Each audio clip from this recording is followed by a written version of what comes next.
All right, let's start with the cost. Let's start with the cost. All right, we did 60 runs at 1.5 div for each Desperate Alliance, which equals a 90 div cost, right? Just for the Desperate Alliance. The Jin Barriers are like an ALC each. Like they're so cheap. Like it's pretty much free to do the Jin Barriers. Okay, let's say another 15 div in Exalts for Exalt slamming jewels. So the total cost is around 105 div for 60 runs. So then if we look here, this is our profits. Okay, if we exclude the divs, right, are how much we made in either just pure raw currency drops and also selling shitter jewels. So like you see like these big ass like dump tabs of jewels that we have, right? These are how much we probably made selling shitter jewels. All the jewels that we sold for like 1 div or less. Okay, let's translate that into currency. So how much is this? 1, 2, 3, 4, 472 chaos. 472 divided by 19. Okay, so 25D in raw chaos slash shitter jewel drops. Okay, roughly 50D in big jewel sales. Let's just say that. Let's just say roughly 50D in big jewel sales. Another thing to consider is I have a lot of jewels that I haven't sold yet, but are worth a shit ton. These jewels in general just take a long time to sell. I probably mispriced some of these as well. But I think if we were to be conservative and cut all these prices in half, that also paint another picture for us. So let's see. 7, 11, 14, 39, 44, 49, 52, 60, 65, let's just call it 70, 72, 73, 80, 84, 90, honestly like 100 div in jewels waiting to sell. If we were to be conservative, 100D conservative equals 50D, right? So it's actually roughly 2D per run on just the jewels. Like if you're not doing base runs and you're just doing Sekhema runs, you will be making roughly 2 div per run in jewels. This is including the fact that I'm not reforging the jewels at all. I'm just selling them as quad tabs for around 5 div each. The price could vary. Before they were going for like 10 div each, so the price might be dropping pretty significantly. 2 div per run, considering that I prioritize the jewel chests for the runs. You put them in dump tabs. This tab, like 18 chaos, 19 chaos, that's where I start. And then after like a few hours, I'll move it down to like 16. And after a few hours, I'll move it down to 14. All the way down to like 9 is usually where I cut it off. Of this 2 div per run that I made, only 25D, so like what, 20%? 20% of the sales are through these shitter drops, right? 80% of the money you're gonna be making is through big ticket items. Like we're talking these big boy jewels that are worth like 5, 10, 20 div. You know what I mean? Like they're going to be very infrequent, like probably 1 in 100, 1 in 200. But this is where most of the money and these jewels are coming from. Something like this, where it's like you have 3.5, 4 out of 4 stats that are like very good.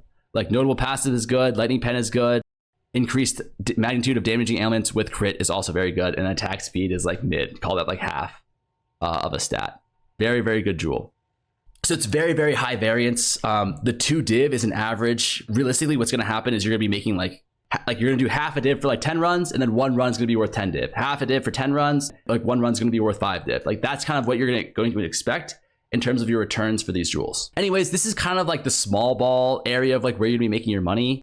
If you just want to run Sekhema without ATDs or anything else, and you're just doing it quick, like high quantity runs for like Last Flame or whatever, it's profitable for sure. But like, again, you're making 2D per run. You can realistically do maybe 2 to 3 runs per hour if you're fast per hour just on jewels, right? Just on jewels. Okay. So what I found out though, is that the actual most OP part of running Sekhema isn't getting the jewels. This is very nice, consistent money that it's just guaranteed money in the pocket. Very, very nice to have. But the most broken part of Sekhema by far, running ATDs. So if you look here, this is the money I made so far selling ATDs. Okay, so let's take a look. 1, 2, 3, 4, 5, 6, 7, 8, 9, 10. 1, 2, 3, 4, 5, 6, 7, 8, 9, 10. 1, 2, 3. So we've made around 230 div just on the ATDs. And again, the ATDs only cost us 90 div. So if we were just to say, oh, you know, we made 220 off of 90 div, that's very, very nice, right? That would add a profit margin of around 2 div. It would double our profit. But the reality of the situation is these are just the ones that I've sold, okay? If we go back and we look at all the ATDs we have waiting to sell, okay? This one, 17 div. This one, 11 div. This one, 5 div. This one, 7 div. This one, 40 div. This one, 75 div. This one, 175 div. This one, 5 div, all right? So let's take a look. 17, 11, 28, 30, 33, 40, 80. Let's just call this 70, 150, 155. Let's call this 150. So let's say it's 300. 300 div waiting to sell. Let's be turbo conservative and just assume that I mispriced this, even though I'm pretty sure I did not misprice any of these that badly. Let's just take off another 50 div here. So we have 250 div at the most conservative amount. Like if I wanted to sell all this shit out today, I can easily sell this for 250, 100%. So that's 230 div we have already sold, and then another 250 div, right? So that's what? 480 div, right? 480 div over 60 runs, right? So bring out the calculator. 480 div divided by 6. That's around 8 div per run, right? You can argue that we got really lucky, but like one thing you have to consider is this. If you're running 60 desperate alliances, you're going to get 60 ATDs, right? Like how often are we expected to get like something like Spirit plus gain? Probably like 1 in 100. That might be like a 1 in 100-er. It might be more, it might be less. I don't know. I'm happy to say like 1 in 100. How often are you going to get like gain plus gain? That's probably like also another like 1 in 100. If I get 60 ATDs, 40 of them are going to be absolute trash. Like we just reforged some of them. Like they're going to look like this or even worse, right? Like it's going to be worth like around 1 div, right? And the only people who are going to buy them for 1 div are people who are planning on reforging them anyways. So the reality of the situation is you drop 60 AT divs, around 40 are going to be trash. So what do we do with those 40 that are trash? We can sell them for 1 div to people who are going to reforge them, but you're losing money if you do that. It's profitable to be reforging ATDs, right? It just is. So if you sell them for 1 div each, you're going to be losing money. What I did is I reforged every single one of them. You're reforging 40 that are trash, which is going to net you an extra like 20 ATDs that you get to look at. You're actually getting to see around 80 ATDs. So the odds that you see like 3 or 4 really big ticket ones in 80 ATDs is incredibly high. This 500 run could be lucky, but like, for example, Senny did probably the same, if not less than me, one of my mods, and he saw Spirit gain like 3 or 4 times. And he saw a double gain like a few times as well. So it's like, if I got lucky, that's one thing, but like, did he get lucky as well? And it's like, if you're running so many of these, if you get 80 chances, then like, aren't you very, very likely to see something very nice? It feels like, oh, like you just got lucky because you saw these 3 really big jewels. But my point is that if you're doing essentially 80 rolls, if you have so many spins at the wheel, right, the odds that you hit something are going to be very, very high. And that's kind of all it is. Yesterday, 18 out of 18 of my ATDs were all shitters, all 1D or less, which means I lost half a div per run. And then that combined with the jewels, it meant for 18 runs, I literally made 0 profit, right? Because the cost of the Desperate Alliances was perfectly pretty much offsetting the amount of gains I was making from the jewels. So for 18 runs, which took me like 7 hours, 6 hours, 6 hours of work, I made literally no money, right? But then the drop after that, I got this one, right? Cold Lightning, the 2 best gains you can have. And I corrupted and I hit the 6th dex, but like that was like unrelated. Even if I don't hit corrupted and hit the 6th dex, it's worth like 140, 150. My point though, is that there's high variance in this method too. A lot of the time it's like you go 10 runs dry, you hit nothing. And then on the 11th run, you hit something big. Kind of like what I was saying before with the jewels. Like remember with the green and blue jewels, the raw, like the shitter jewel drops that you're selling for like less than a div only accounts for like 20% of the gains that you're making from it. Most 80% of the gains you're making from your jewels are coming from those big ticket sales. Same thing for ATD.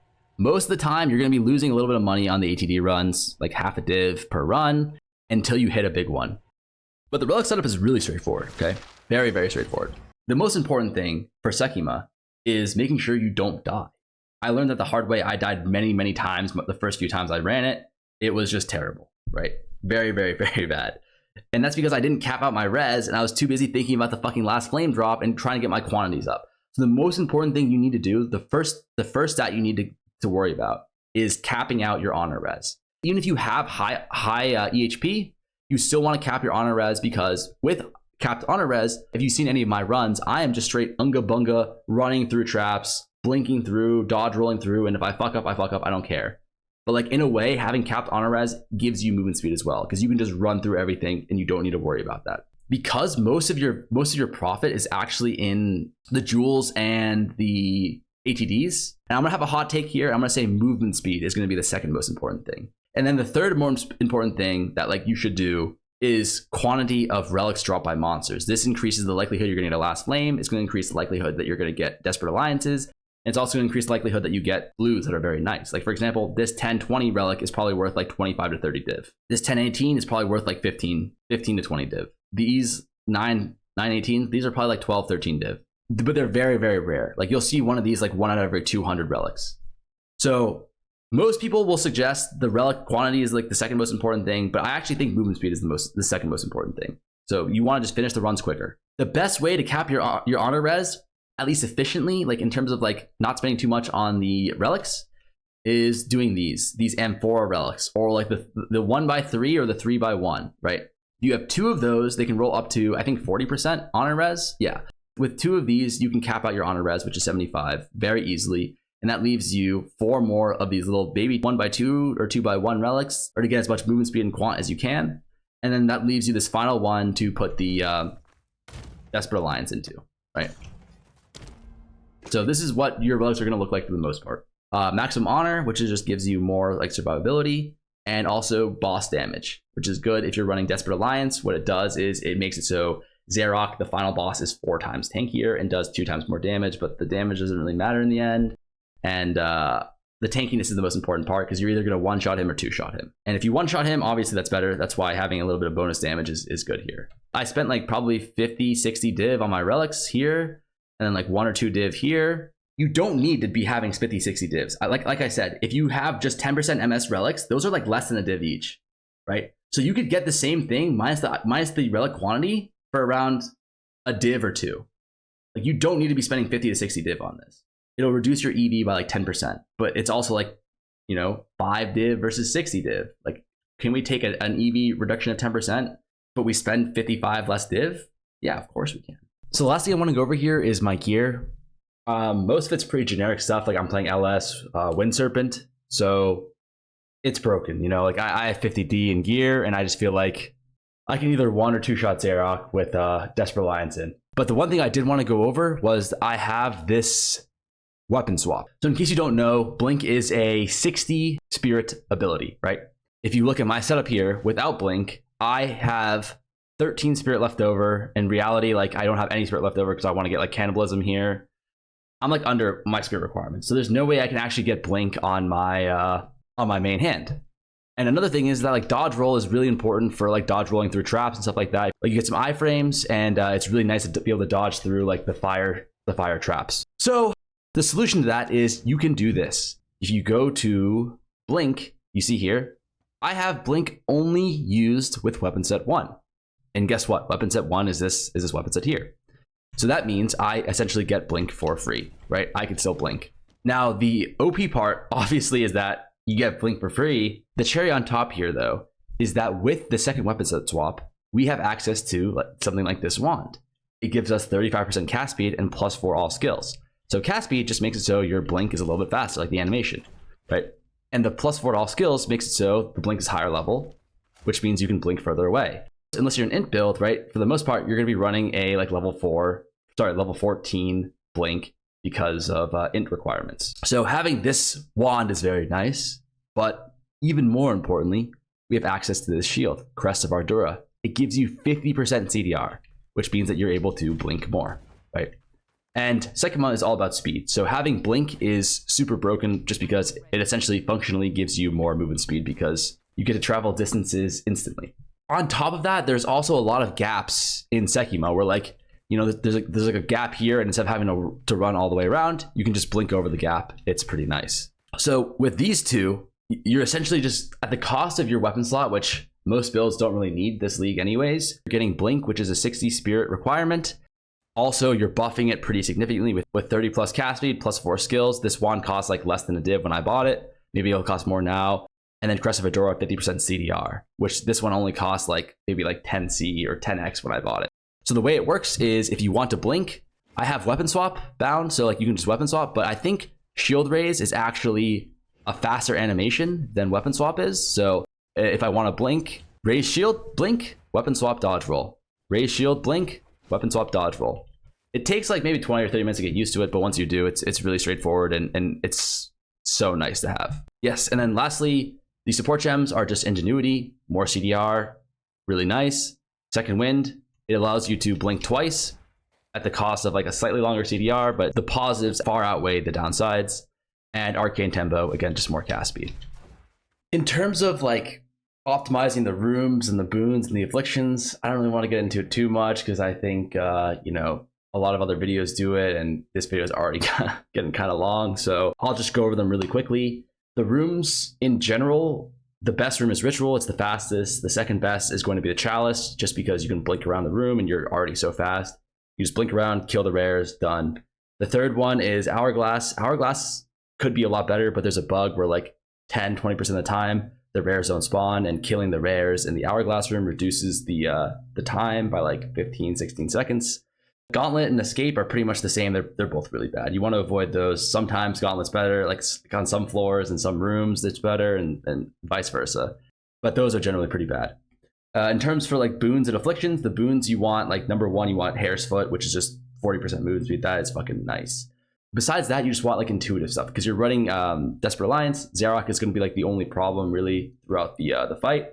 So you just want stuff that's like gives you more damage or reduces the life of monsters, which all applies to Zarok. If you're kind of swishy like I was, having like more defenses is also nice. And then on the other side for the afflictions, you're pretty much just going to want to avoid the stuff that's going to either kill you or make Zarok a lot tankier. So in that case, the stuff that's going to kill you is like pretty much just like if you're an ES based build, removing all your ES, that's very bad. So the stuff that makes Zarok tankier, that's just like stuff that reduces your DPS or increases the life of monsters. It's very straightforward. The boons, the rooms, the more you play, you'll kind of optimize it a little bit more, but that stuff doesn't really matter. Anyways, that's pretty much everything. I know this video is a lot longer than like the stuff that I normally make. It kind of felt like there's so much stuff I had to go over. I really couldn't shorten it up much more than I did. And with that said, there's definitely still stuff that I left out for the sake of brevity. So feel free to ask me any questions you have in the comments below. I stream every day. You can hop in. I'm pretty good about reading chat, so if you have questions there, you can ask me and I'll answer them in real time. If the video is helpful, please like, comment, subscribe, share it with your friends. Thanks a lot for watching.